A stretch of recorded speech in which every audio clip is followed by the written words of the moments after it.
नमस्कार मित्रों, पीयूष गंगा परिवार में आप सभी का बहुत बहुत स्वागत अभिनंदन है। ऑनलाइन में थोड़ा दिक्कत हो रही है, इसलिए ऑनलाइन क्लासें नहीं चल पा रही हैं। थोड़ा रिकॉर्डिंग क्लास आप लोग के पास जाएगी। आप लोग जो नए मित्र हैं चैनल को सब्सक्राइब कर लेंगे और जो पुराने हैं वो लाइक और अपने अपने मित्रों के पास शेयर भी करते रहेंगे। चलिए आज हम लोग इन्हीं बातों के साथ अपनी क्लास में चलते हैं। आज हम लोग समास पढ़ेंगे।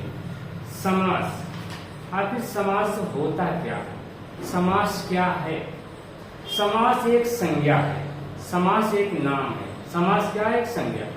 आखिर समास किसे कहा जाता है? समास किस शब्द से बना है, कैसे बना है? आइए हम लोग देखते हैं। समास क्या है? सम, अश धात और घय प्रत्यय लगा। सम उपसर्ग है, अश धातु है, घय प्रत्यय लग के क्या बन गया है? समास। समासा सम अस छेपड़े घय। तो यहाँ देखेंगे अस छेपड़े में अस बचेगा तो आपको हो जाएगा सम अस और घय, समासा बन जाएगा। समासा बनेगा, कैसा शब्द रहेगा? पुल्लिंग रहेगा।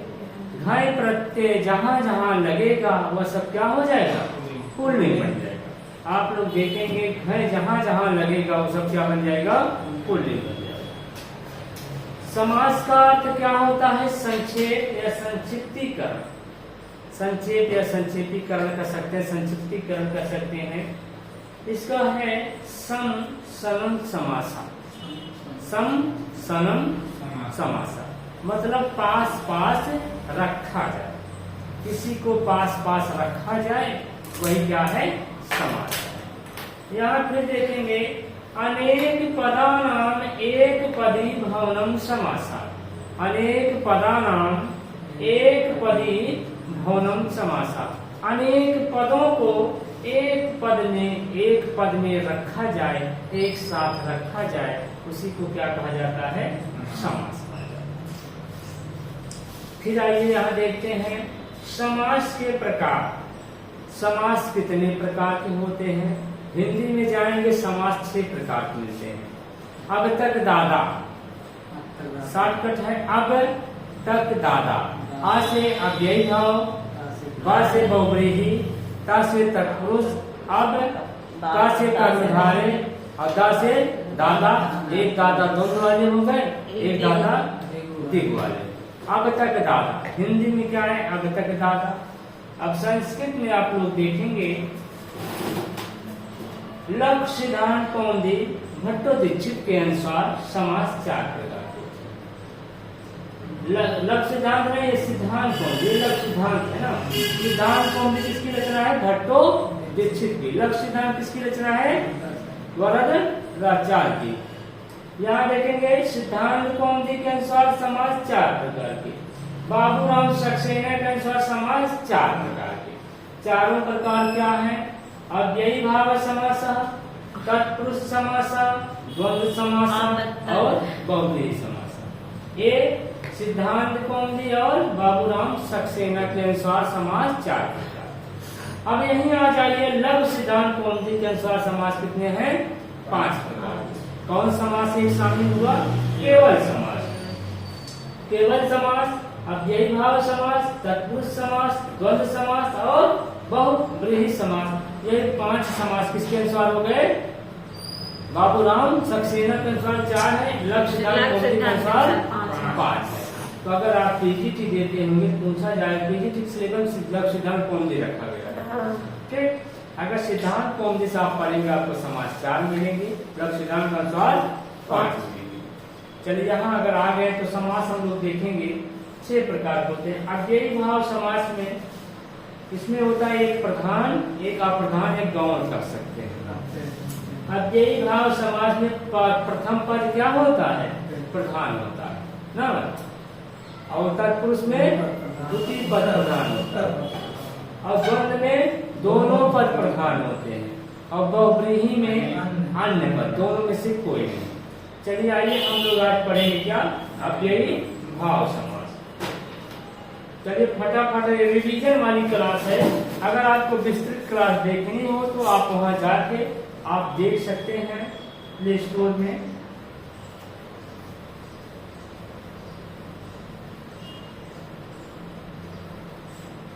चलिए हम लोग पढ़ें क्या अव्ययी भाव। अव्ययी भाव समास।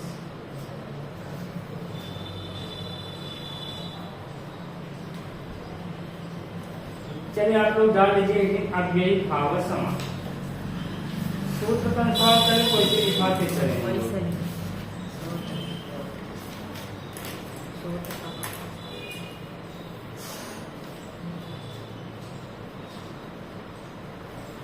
चलिए अव्ययी भाव समास कैसा सूत्र है यह अधिकार सूत्र है। कैसा सूत्र है? अधिकार सूत्र। यहाँ से प्रश्न बनता है अधिकार सूत्र। कैसा सूत्र है? अधिकार सूत्र है। इसका अधिकार तत्पुरुष तक चलता है। कहने का मतलब जहां तक अगला ना आ जाए तहां तक इसका अधिकार रहता है, तत्पुरुष तक चलता है अव्ययी भाव समास। एक आता है अव्ययी भाव समास की कौन सी संज्ञा होती है? अव्यय संज्ञा। अव्ययी भाव समास की अव्यय संज्ञा होती। कैसी संज्ञा? अव्यय संज्ञा।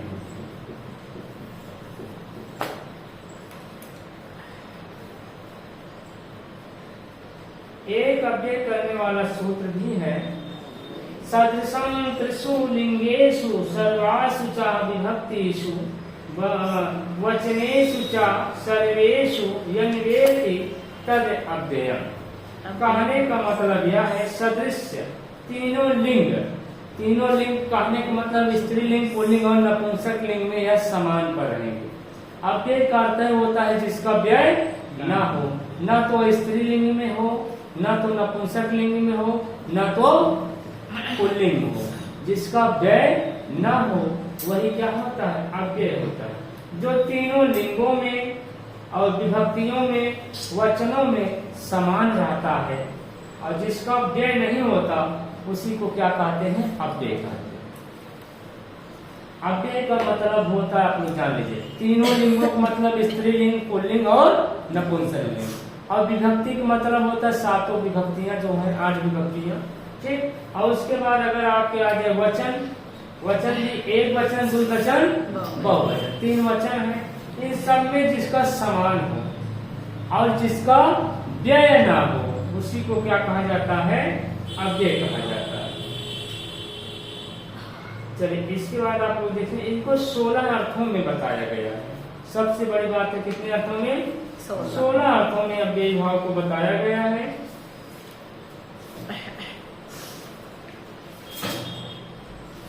मुख्यतः हम लोग 16 अर्थों को देख लेंगे।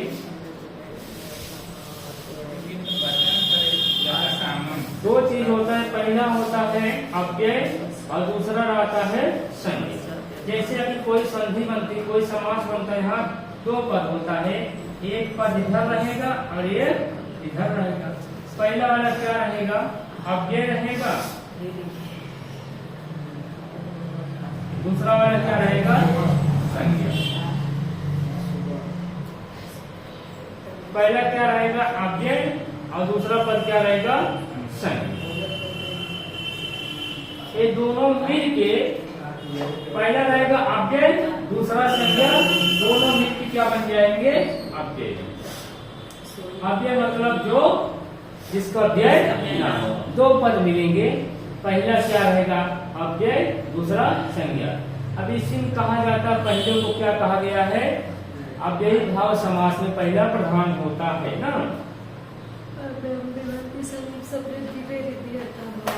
पहला क्या होगा? पहला यहाँ समान, पहला पद क्या रहेगा? प्रधान होता है। पहला पद क्या रहेगा? प्रधान होता है।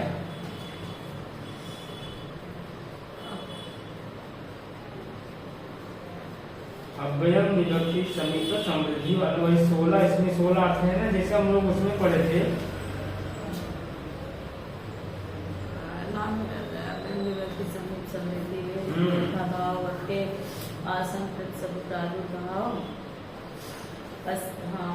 याद है आप लोगों को? प्रादुर्भाव पश्चात पश्चात अर्थ पश्चात अनुपूर्व योग्य पद सादृश संपत्ति साकल्य समीप समृद्धि याद किए थे, भूल गए सब लोग। सुनाए तो अव्ययम विभक्ति समीप समृद्धि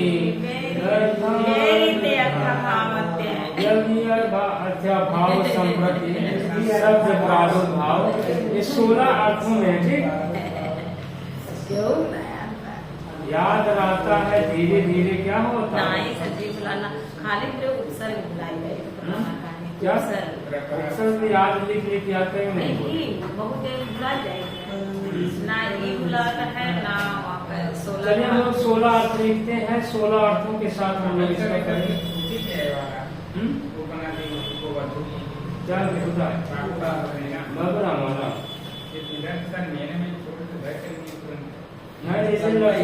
जैसे वहाँ से दिया है ना।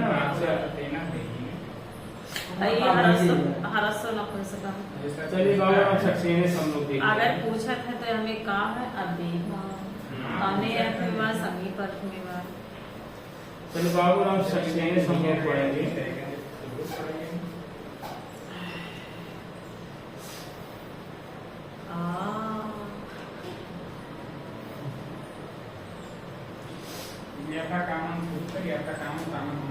चलिए हम लोग बाबूराम सक्सेना का उदाहरण यहीं से शुरुआत कर देते हैं।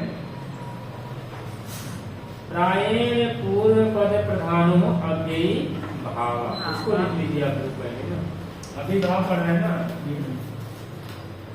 प्रायेण प्रायेण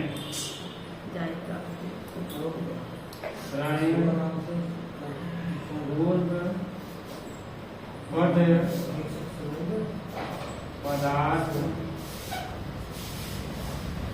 पदार्थ प्रधान प्रायण अव्ययी भाव। प्रधाने कि प्रधानो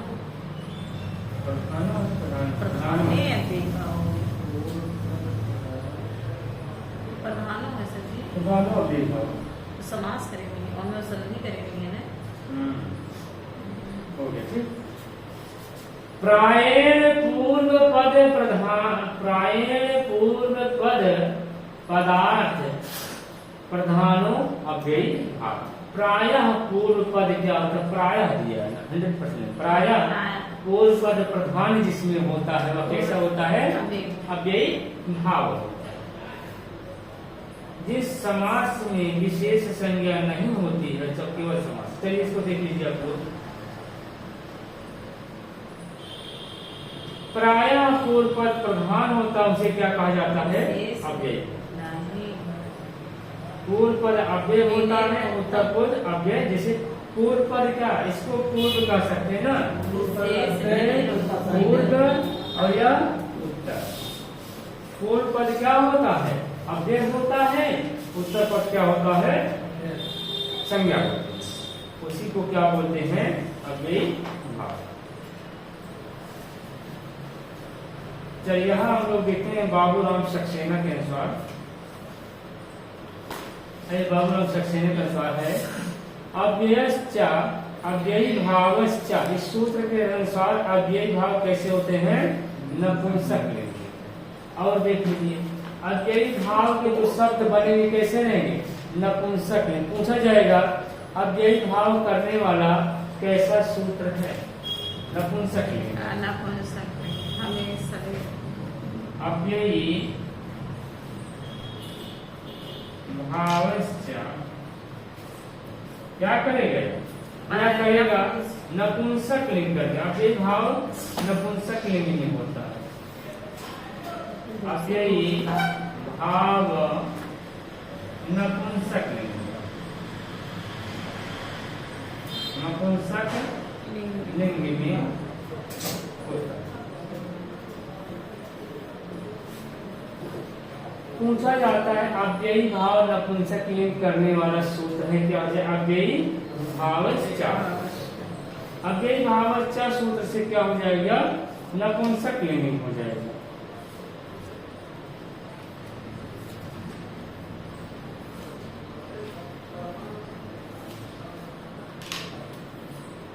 सर जी केवल समास वाला कैसे है?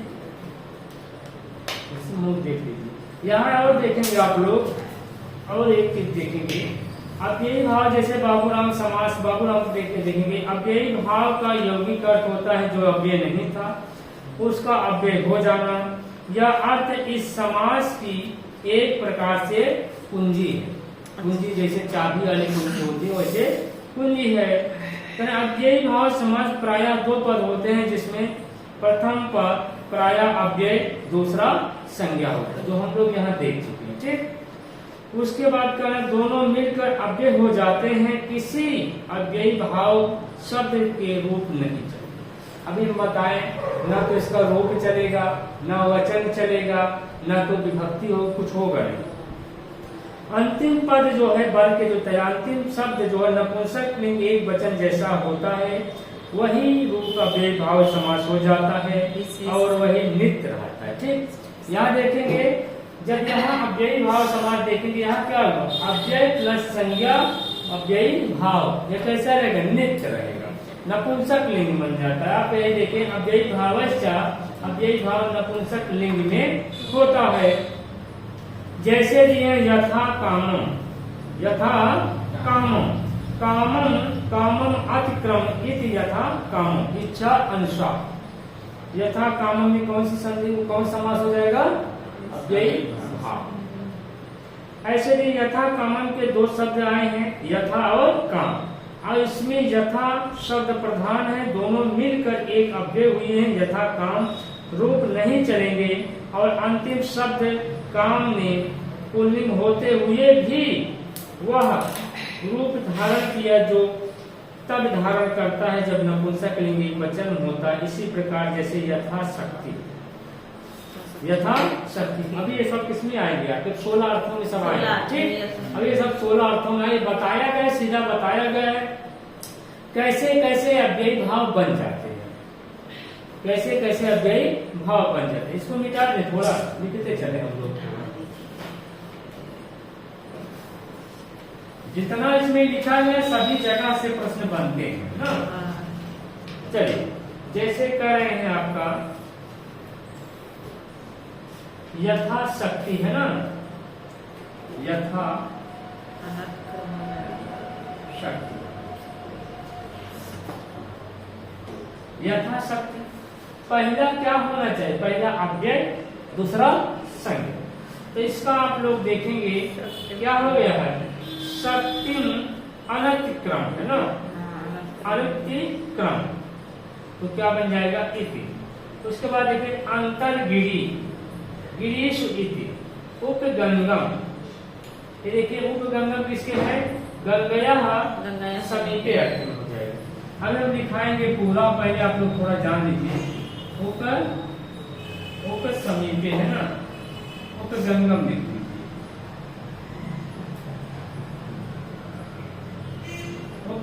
गंगम, इसका हो गया गंगया समीपा। किस अर्थ में आ गया? समीपा। अभी आप लोग लिखिएगा, नहीं तो हम लिखवाएंगे, इसको विस्तृत लिखाया जाएगा। गंगया समीप, गंगया समीप। अब इस समीप अर्थ में किसके अर्थ में आ गया? समीप अर्थ में, गंगया समीप। एक है देखेंगे प्रत्यहम, ये भी पूछा जाता है ना, प्रत्यहम। प्रत्यहम में क्या है? आहा, आहा। प्रत्यहम में क्या हो जाएगा? आहा, आहा। अब ये यहाँ समाज बनाते समय इन नियमों को थोड़ा ध्यान दीजिए, जब नियम बता रहे हैं। आहा, आहा हो गया, थोड़ा नियम आप लोग देखें। कर रहे हैं हर्षो नपुंसके प्रातिपदिकम, एक दूसरे का अंतिम दीर्घ रहे तो हर्ष कर दिया जाता है। यदि अंत में ए अथवा ए हो तो उसके स्थान ई, यदि ओ हो तो औ, तो उसके स्थान ओ हो जाता है। दो चीज बताए हैं। एक सूत्र आया आपको,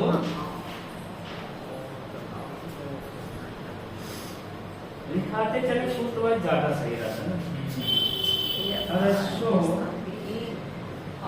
हर्षो नपुंसके हर्षो नपुंसके प्रातिपदिकस्य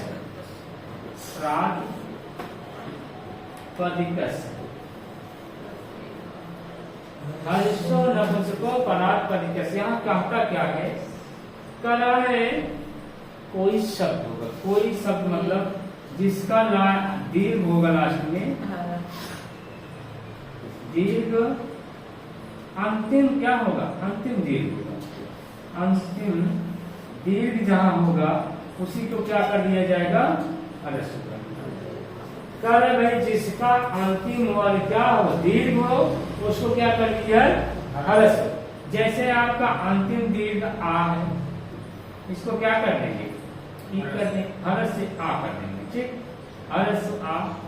अगर अंतिम ई है इसका ह्रस्व ई, अंतिम उ है तो इसका उ, ठीक, ह्रस्व आ, ह्रस्व उ, ह्रस्व ई। अगर यहाँ री भी मिल जाए तो इसका क्या कर देंगे, दीर्घ का ह्रस्व। अब बात ये पड़ जाती है जो दीर्घ वाले हैं, जैसे ए, ओ, ऐ और औ, ये सब दीर्घ पहले से, इनका ह्रस्व होता नहीं। अब जैसे आप यहाँ कहें ए का ह्रस्व क्या है, इसका ह्रस्व होगा नहीं करेगा। वो का ह्रस्व क्या है, अब मैटर फंसा, क्योंकि इन लोगों स्वर का क्या होता, ह्रस्व नहीं होता। तो यहाँ बताया है अगर ए अथवा ऐ आ जाए, ए अथवा ऐ आ जाए, इसका ह्रस्व क्या कर दिया जाएगा, ई कर दिया जाएगा। ये थोड़ा खास है। कहें ओ अथवा औ आ जाए, इसका ह्रस्व क्या कर देंगे, ऊ कर देंगे। बस यही दोनों खास है, यहाँ तो आप लोग समझ लेंगे। बड़का आ का छोटका या, बड़की ई की छोटकी ई, बड़का ऊ का छोटका ऊ, बड़के ऋषि की छोटका ऋषि, इतने में कोई दिक्कत है। दिक्कत कहाँ होगी आपको, यही ए ऐ का ह्रस्व होता नहीं, आखिर हम इसको करें क्या, तो यहाँ करेंगे क्या, ई करेंगे। ओ और औ का ह्रस्व होता नहीं, इसका क्या करेंगे,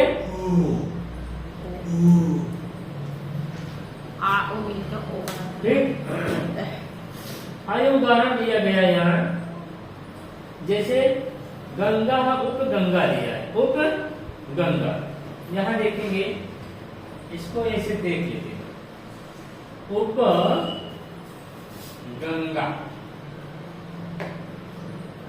ये आपका एक समास हो गया, एक पद हो गया। क्या है, यहाँ तोड़ के नहीं बताया, कहा है अंतिम पद जो दीर्घ होता है। क्या बोला, अंतिम पद जो दीर्घ होता है, उप गंगा। यहाँ आप देखेंगे गंगा में क्या लगा है, एक किस अर्थ में है, गंगया समीप, गंगया समीप अर्थ में है। अगर इसमें देखेंगे दो शब्द बना है, एक उप हो गया और दूसरा गंगा हो गया, एक उप हो गया दूसरा गंगा। यहाँ गंगा के लास्ट में क्या है, दीर्घकार है। कौन सा कार है, दीर्घकार है। इसी को कहता है यह सूत्र, हर्षो नपुंसके प्रातिपदिकस्य। जो हर्ष मतलब जो यहाँ दीर्घ हो, अंतिम वाले वर्ग को क्या कर देंगे, ह्रस्व। तो यहाँ आपका क्या हो जाएगा, उत्तर गंग बन जाएगा। अभी यही समय करिए, अब इसमें उपगंगम बनेगा, नपुंसक लिंग में जाएगा, उपगंगम बनेगा। अब इसको नपुंसक लिंग में, अब यहाँ क्या उपगंग बना। अब करें नपुंसक लिंग, अभी जो सूत्र पढ़े थे, अब यही भावश्चा, अगर अब यही भाव का अंतिम शब्द जो बन के तैयार होता है, किसमें हो जाएगा, नपुंसक लिंग में। तो इसको क्या बना देंगे, उपगंगम बना देंगे। तो आपका क्या बन गया, उपगंगम।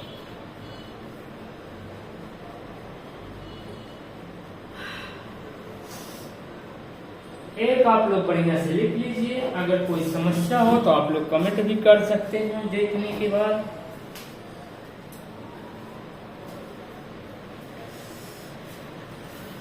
सबसे ज्यादा दिमाग में आता है कि प्रश्न कैसे पूछा जाए। ठीक, यहाँ प्रश्न कैसे बने, दो तीन प्रश्न बनेगा। पहला प्रश्न यही बनेगा, उपगंगा में समास है, कौन समास, अव्ययी भाव। उपगंगा में समास कौन है, अव्ययी भाव। उपगंगा का उपगम किस सूत्र से हुआ है, हर्षो नपुंसके प्रातिपदिकस्य, यहाँ उपगंध हुआ। ठीक, और दूसरा क्वेश्चन पूछेगा यह किस अर्थ में है, इसको लिख सकते हैं गंगया समीपे अर्थ में। किस अर्थ में है, गंगया समीपे। समीपम भी दिया है का समीपम गंगया समीपे। समीपे और समीप अर्थ में है। समीपम दिए तो कोई समीप अर्थ बता, चाहे यहाँ विभक्ति चलेगा, सप्तमी में है ना, समीप कहाँ है, सप्तमी में, मतलब गंगया समीप में है। ठीक, जहाँ समीपम का गंगा समीप समीप में ठीक? और गंगया समीप अर्थ में, किस अर्थ में, समीप अर्थ। ठीक, अभी लोग 16 अर्थ पढ़ेंगे तो आपको वहाँ बढ़िया से समीप बताएंगे। जो कहा था तो द्वितीय मायने। चलिए अगला चलते हैं हम लोग। इसके बाद एक आ गया आपके और आ गया है उपनदी है, उप प्लस उप प्लस नदी। यहाँ देखेंगे उपनदी तो है, इसका किस अर्थ में है, नद्यः समीपे। नद्यः समीपे से करे समासिक विग्रह है। और उसके बाद आप देखेंगे यहाँ कौन सी है, दीर्घ है। उपनदी में क्या है, दीर्घ, तो यह सूत्र कहता है हर्षो नपुंसको प्रातिपदिकस्। यहाँ देखेंगे अगर दीर्घ इकार है, इसका स्थान क्या हो जाएगा, हर्ष इकार। तो आप लोग लिख सकते हैं उपनदी, ऐसे उपनदी कर सकते। इसी के बाद है उपवधू। उपवधू है, वधू बड़ी होती है ना, उपवधू। यह भी किस अर्थ में है, समीप अर्थ में है।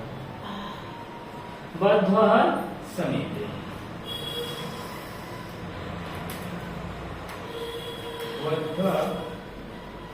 बद्ध समीपे।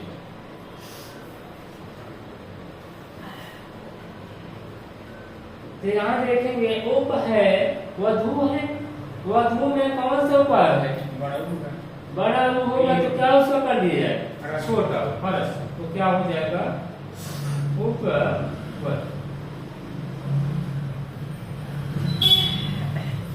इसके बाद गंगू पे गो है, लिखिए नहीं था, लिखते चले, अगर कहीं भी दिक्कत होती है तो आप लोग बताते चलेंगे।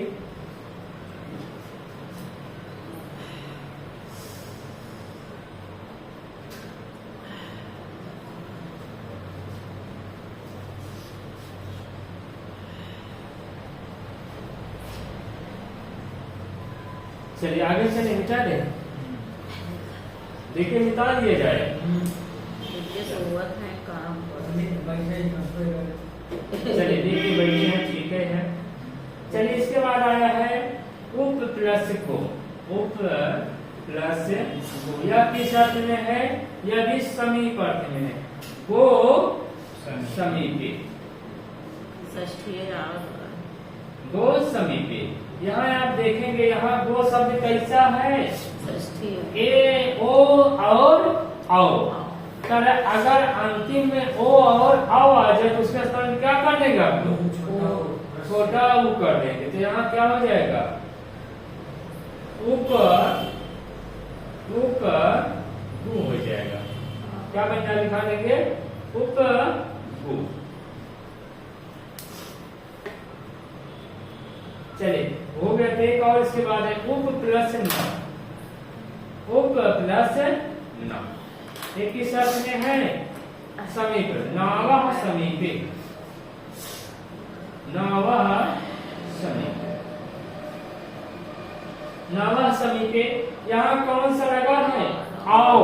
क्या है, आओ, आओ रहे तो क्या हो जाए, छोटा। तो यहाँ जाएगा उपनू में कौन समास है, अव्ययी भाव। चलिए इतना आप लोग देखिए, जना उदाहरण बाबूराम सक्सेना का है सब।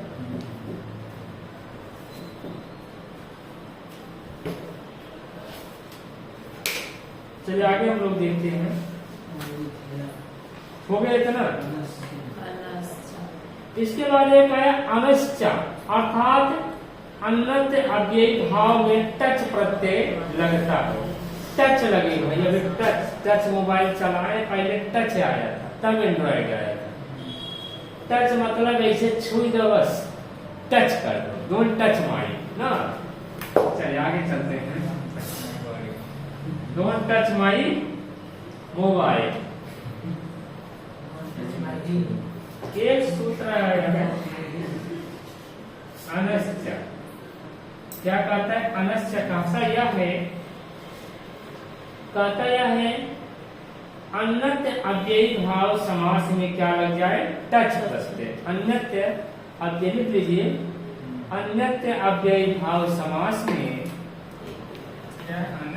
अनंत अनंत अनंत दिया है, क्या अनंत अन्नता है, मतलब अन्न अनंत है, मतलब सभी जगह अन्य है। में अंत हाँ, अन्न में अंत लिखिए, अन अंत है, अन्न में अंत अनंत अव्ययी भाव समास में टच प्रत्यय लगता है।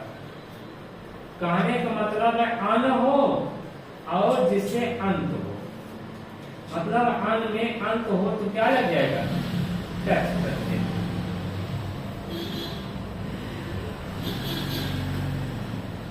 टच प्रत्यय होता है।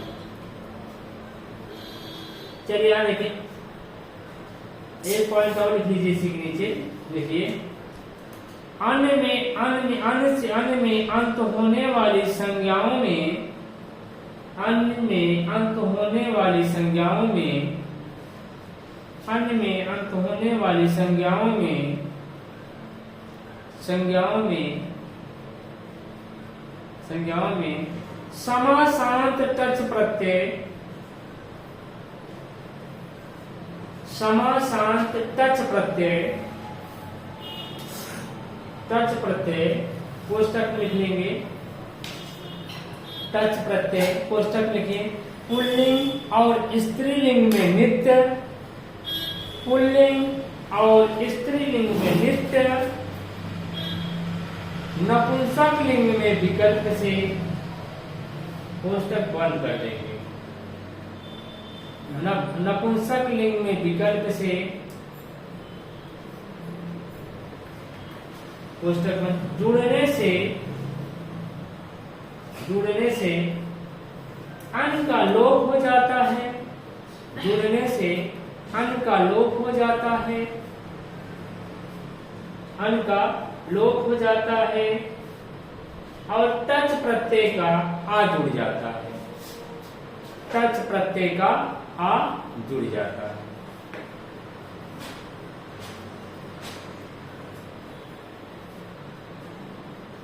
टच प्रत्यय का आ जुड़ जाता है। ठीक, यहाँ दो चीज आप समझे।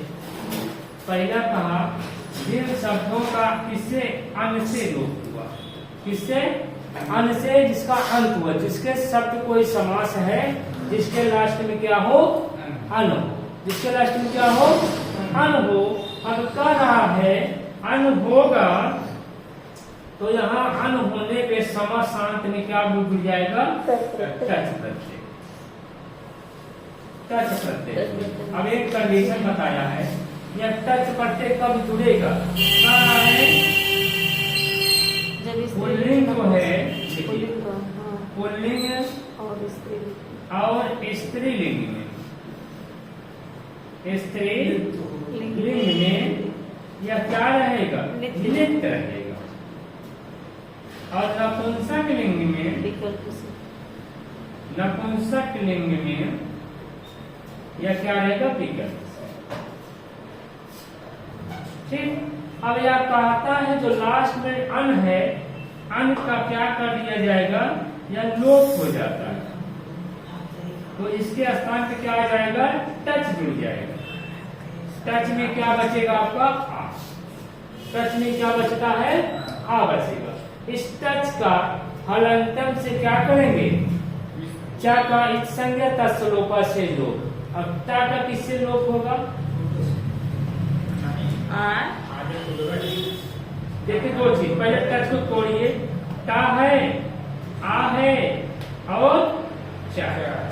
इसका तो हलंतम से इस संज्ञा तस्लोपा से लो, और इसका चूटू से, इसमें चूवन और टूवन, चूटू से लोप करे। चूटू पढ़ते हैं ना, इस संज्ञा करने वाला कौन है? चूटू भी है। तो इसका चूटू से, इसका हलंतम से बचेगा क्या आपके पास? सिर्फ आ बचेगा। तो यहाँ देखें कह रहा, फिर से देखिए, अनश्च यह करा जिसके अंत में अन हो उसमें टच प्रत्यय जुड़ जाए। ठीक, कह रहा है अन के स्थान पे टच हो जाए। कब कर? पुल्लिंग और स्त्रीलिंग हो तो नित्य जुड़ेगा। पुल्लिंग स्त्रीलिंग हो तो नित्य जुड़ेगा। अगर नपुंसक लिंग की बात आ जाए तो विकल्प से एक बार जुड़ेगा, एक बार नहीं जुड़ेगा। अब यहाँ देखेंगे अन का लोप हो जाए, बचेगा क्या है? टच। टच में क्या बचेगा? आ। यहाँ देखेंगे चा का हलंतम से इस संज्ञा तस्लोपा से लो, यहाँ टा का चोटू से इस संज्ञा तस्लोपा से लो। आइए उदाहरण हम लोग देखते हैं इसमें बाबूराम सक्सेना में क्या क्या दिया गया है। पहला उदाहरण है उप राजन, इसको मिटा देते ना, लिख लीजिए लिख लीजिए लिख लीजिए।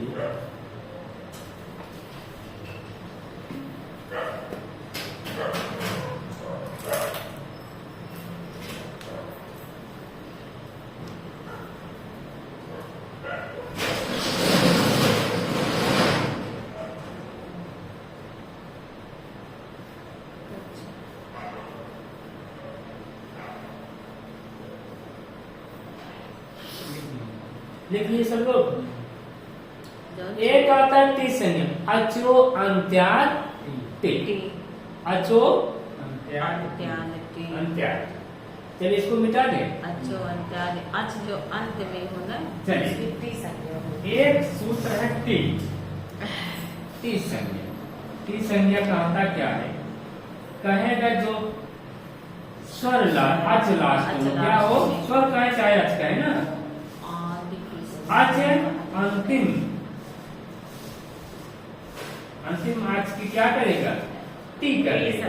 टी का मतलब लोप करेगा।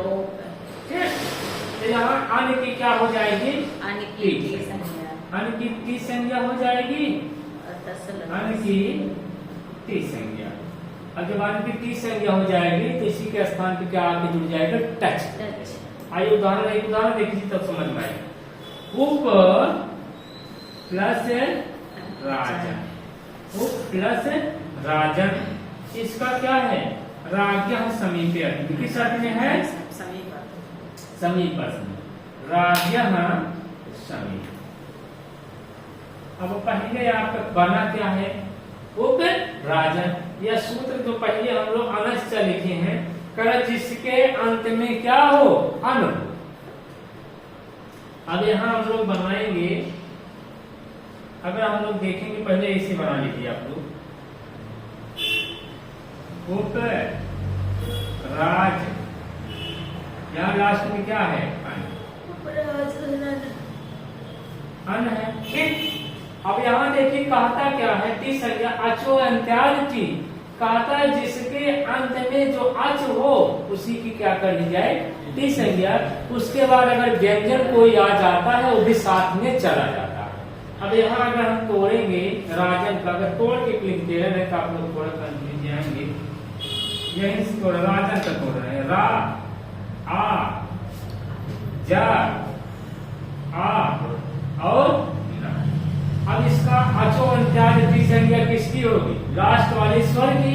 पहला स्वर ए है, अंतिम वाला स्वर कौन है? आ। इसी आ की क्या हो जाएगी? टी संज्ञा। जब आपकी टी संज्ञा होगी उसके बाद अगर व्यंजन ही कोई होगा, अगर रस्सी यहीं से कटी तो इसके नीचे वो वाला गिरेगा। ठीक, रस्सी कटी तो नीचे वाला भी गिर जाएगा। तो यहाँ किसकी टी संज्ञा होगी? अन की। अन की क्या हो गई? टी संज्ञा। तो आपके पास बचा क्या? अब यहाँ से लिखिए फिर से, उप राज। यहाँ अन की टी संज्ञा हो गई, इसलिए राज में हलंत लग गया। ध्यान देंगे, अनिकेत की संज्ञा होने से राज में हलंत लग गया। अब कहा भैया राज में हलंत लगा तो यहाँ क्या जुड़ जाए? टच। कौन प्रत्यय जुड़ेगा? टच प्रत्यय। कैसा प्रत्यय रहेगा? टच। टच में क्या बचता है? आ उप प्लस राज, टच में बचा है आपका आ, तो आपका क्या बन गया? उप राज। यहां तक कोई दिक्कत हो बताए? उपराज बना, उप राज बन गया। अब यहाँ उपराज में अभी हम लोग सूत्र पढ़े हैं, अव्ययी भावश्च, मतलब अव्ययी भाव को किसमें होगा? नपुंसक लिंग में। उपराज का क्या बन जाएगा तब? उपराजम। उपराजम बन जाएगा। उपराजम नित्य है। अब वहाँ पूछा जाता है टच प्रत्यय वाले समासांत टच प्रत्यय किस उदाहरण में है? ठीक, ऐसा क्वेश्चन बना है ना। अव्ययी भाव में, अव्ययी भाव बने समासांत टच प्रत्यय वाला उदाहरण है तो दे दिया जाएगा आपका। क्योंकि यहाँ कई उदाहरण आपको मिलेगा, जैसे आप हो जाएगा इतिहारी ना, इतिहारी उपगंगा दुर्जनम समुद्र, किसमें हो जाएगा? इसमें उपराजन में क्या हो जाएगा? यहाँ उपराजन में आपका हो जाएगा टच प्रत्यय लगा। इसी में एक और दिया क्या? अध्ययनम, दोनों लगा। इसी प्रकार उपराजन यहाँ भी लगा, यहाँ भी लगा। ठीक, टच यहाँ भी है, नपुंसक लिंग बन जाएगा यहाँ, क्योंकि यहाँ पे नपुंसक लिंग बनाना है। दो वैकल्पिक रूप बन जाएगा। नपुंसक लिंग किसमें लगा? वैकल्पिक। एक बन गया उपराज, यहाँ टच लगा है, उपराज में टच लगा है, उपराजन में टच थोड़ा लगे, नित्य बने। टच इसमें भी लगा, टच लगने के बाद नपुंसक लिंग बना। यहाँ उपराज बना ना, देखिए यहाँ उपराज बना, उपराज को नपुंसक लिंग में क्या बन गया? उपराज। एक शब्द और दिया अध्यात्मन, अध्यात्मन।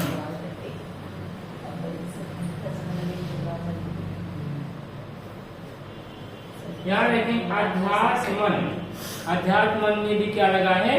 टच प्रत्यय लगा। ठीक, चलिए इसके बाद एक देखेंगे हम लोग उप सीमन। चलिए इसको आज हम देख ही लेते ना। टाइम कितना हो गया?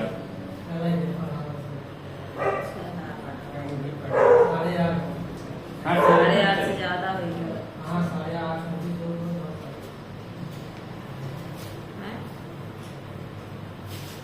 चलिए आगे देखेंगे। इसके बाद एक आया है उप सीमन, उप प्लस सी, यह किस अर्थ में है आपका? सीमन समीपे, सीमन समीपे। यहाँ देखेंगे उप सीमन, यहाँ सीमन में यहाँ हलंत लगा देंगे।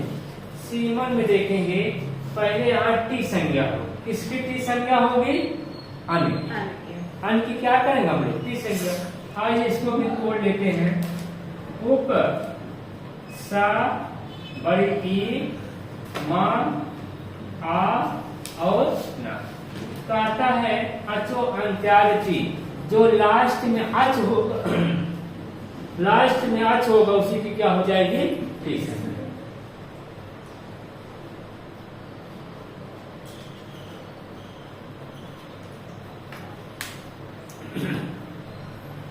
यहाँ टी संज्ञा किसकी होगी? आ, इसकी टी संज्ञा,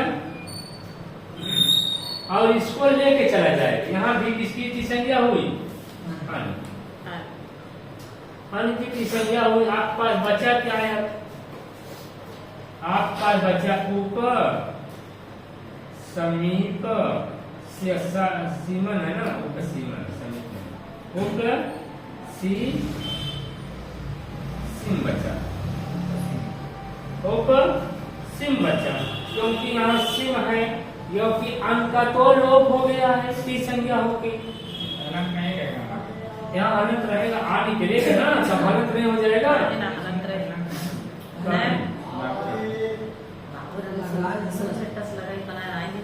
वहाँ डायरेक्ट टच बनेगा। अब यहाँ देखें, पहले यहाँ देखिए, यहाँ टी संज्ञा, यहाँ आ निकल गया यहाँ से ना, वहां से निकला तो हलंत हो ही जाएगा।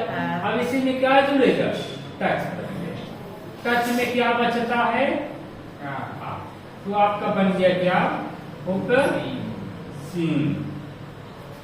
अब हलंत गायब हो जाएगा, क्यों? आप इसमें जुड़ गया। अब इसका जब हम लोग नपुंसक लिंग में करेंगे क्या बन जाएगा? उपसीमम बन जाएगा। उपसीमम बना लीजिए। उपसीमम में भी टच प्रत्यय लगा है।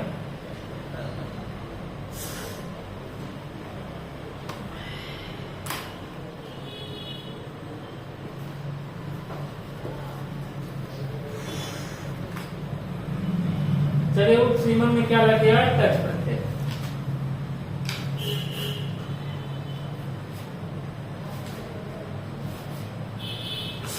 हो जाए, बताइए आगे चले।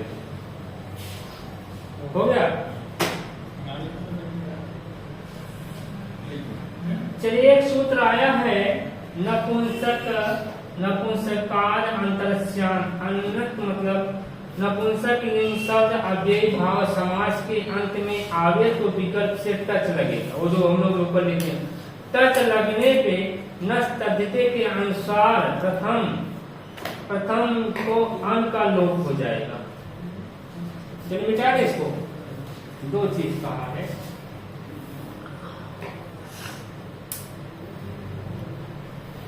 एक सूत्र आया है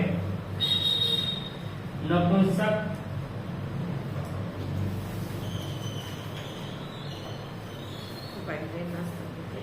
नपुंसक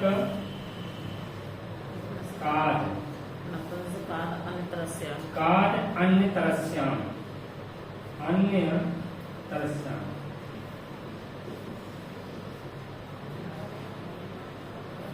ठीक। यह कहता क्या है? कहता है अन्नत मतलब जहां अन्य से अंत, जहां पे अन्य से अंत, जहां पे अन्य से अंत हो और अव्ययी भाव समास के अंत में आवे तो वहां पर यहाँ पर देखेंगे जहां से अन्य से अंत होगा अव्ययी भाव समास में, यहाँ विकल्प से क्या लग जाएगा? टच लग जाएगा। तो उसके बाद एक सूत्र आया है नस तद्धिते। लिखेंगे नहीं इसका वाला? कहाँ लिखा है? नस तद्धिते क्या करता है? यह कहता है अन का टी संज्ञा कर देता है। नस तद्धिते कहता है अन का क्या कर देगा? अन का टी संज्ञा कर देगा। टी संज्ञा करने पे अन का क्या हो जाएगा? लोप। जो आचो अंत्याद टी करता है यह इसी सूत्र से आता है। यही न्योता दिया। नस तद्धित आया का भैया हो टी वाले आ जाओ, हमको क्या करवाना है? टी संज्ञा। किसका टी संज्ञा कर दिया? अन का टी संज्ञा। किस सूत्र से? नस तद्धित से। और यहाँ देखेंगे नपुंसकाद अन्य तरस्याम पर अन से अंत हो जिसका, तो वहां विकल्प से टच लग जाएगा। आइए नपुंसक लिंग वाला एक देखते हैं। उप चर्मन है। उप प्लस चर्मन इस अर्थ में है यहाँ सीमना समीपे। सीमना समीप्य किस अर्थ में हो गया? सीमना समीप्य। सबसे पहले क्या है? नपुंसक लिंग है तो इसका में क्या लगे? पहले आप यहाँ टच है ना, तो पहले हम लोग इसमें क्या करेंगे? पहले अन का लोप की संज्ञा कर देंगे। जब अन का टी संज्ञा हो जाएगा पहले इसका टी संज्ञा करें। ठीक, देखिए उप प्लस से यहाँ चा आ रा मा आ और ना, यही है आपका ऊपर चरमन। यहाँ देखेंगे क्या रहा है? पहले विकल्प से टच लगेगा, पहले अन से अंत हो। यहाँ अन से अंत है, अन से अंत है तो नस तद्धिते चकाता, तद्धित चकाता है अन का टी संज्ञा करके। यहाँ अन का क्या हो जाएगा? टी संज्ञा। टी संज्ञा में किसका हो जाए? अन का। अन का टी संज्ञा होने से क्या हो गया? लोप हो गया। तो बचा क्या है आपके पास? उप प्लस चर। यही बचा ना, या हलंत लगा दिया। उप प्लस चर। तो यहाँ का हलंत लगने के बाद इसमें क्या लग जाएगा? टच।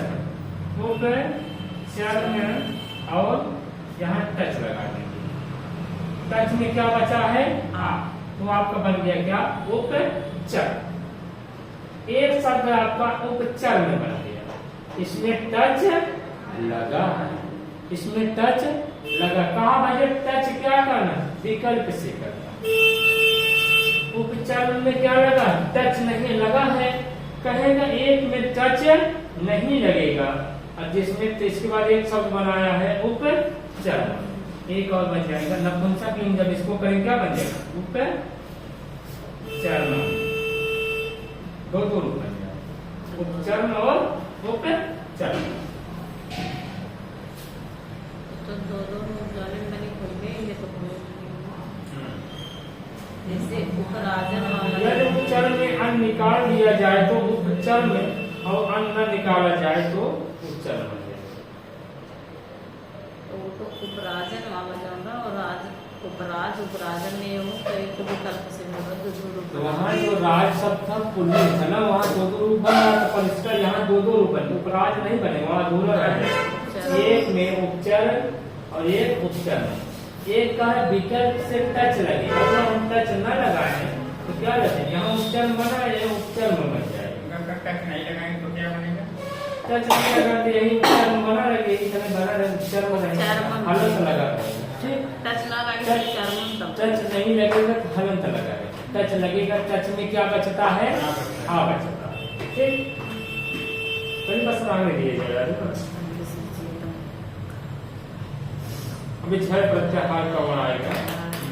उपचर्मन में टच न लगे तो टच न लगने पर उपचर्मन बनकर नपुंसक लिंग न लोपा, एक सूत्र आया न लोपा प्रातिपदिक से न का लोप होके उपचर्मन बनेगा। एक उपचर्मन बनेगा, उपचर्मन यहाँ टच नहीं लगेगा।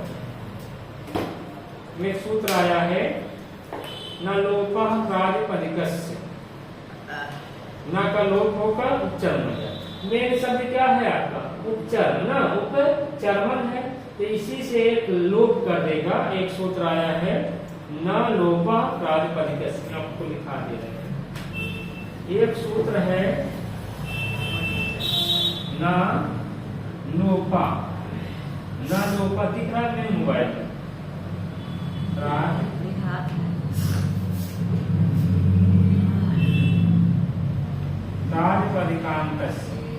यह सूत्र यह कहेगा जो आपके पास उप क्या है? उपचर्मन। उपचर्मन है। यह सूत्र कहेगा ना लोपा, ना का क्या कर देगा? लोप। इसका ना का लोप हो जाएगा, तो आपको बन जाएगा उपचर। यह क्या है? इसमें टच नहीं लगेगा, इसमें टच नहीं लगा, आपका उपचर्म बन जाएगा, और उपचर्म में टच लगा। ठीक, चलिए इसके बाद हम लोग कल पढ़ेंगे। चलिए मित्रों, आज बस इतना ही। कल फिर हम मिलेंगे। तब तक मित्रों नमस्कार।